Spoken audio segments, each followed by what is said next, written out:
Hello mga idol! Nakikita niyo po ba yung nasa likod ko mga idol? Ang dami pang ulam! Ayan yung nasa unahan. Ang kinis-kinis tapos ang gwapo-gwapo. Tara kunin natin mga idol.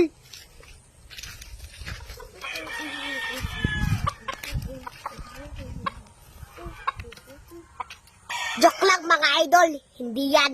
Ito mga idol, yung itik.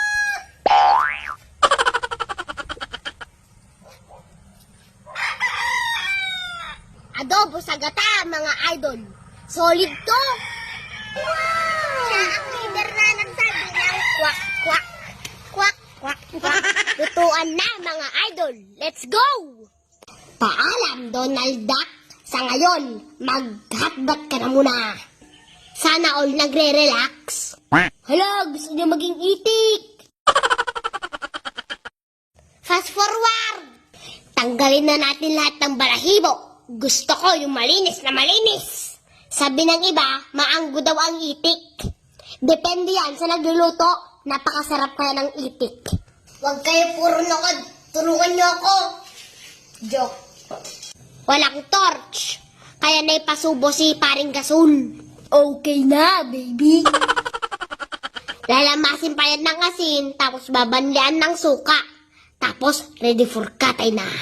Game of Dragon. Hindi ko expertise yan kaya si Dayo nagkatay. Kasi nga, expert ko kumain. Ayan, natadtad na sa 1,000,000 piraso.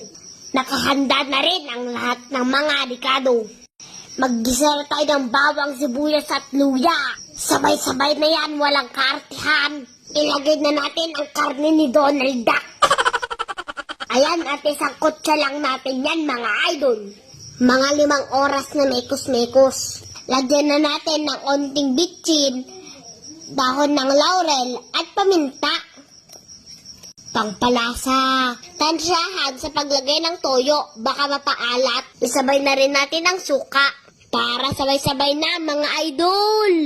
Maglagay na rin tayo ng 2 basong tubig para sa gagawin natin pagpapakulo. Ilagay na natin ang dugo at laman loob at simulan na natin ang pagluluto. Pakuluan lang natin ng 1 oras mga idol. At ayan na nga, malambot na. Ilagay na natin ang gata na itago na lang natin sa pangalan na Coco Mama. Coco Mama, baka naman. Lagyan natin ng konting kalamansi mga idol. Lagyan din natin ng sili. Luto na mga idol ko. Kain na tayo mga idol. Spicy adobo sa gata na itik.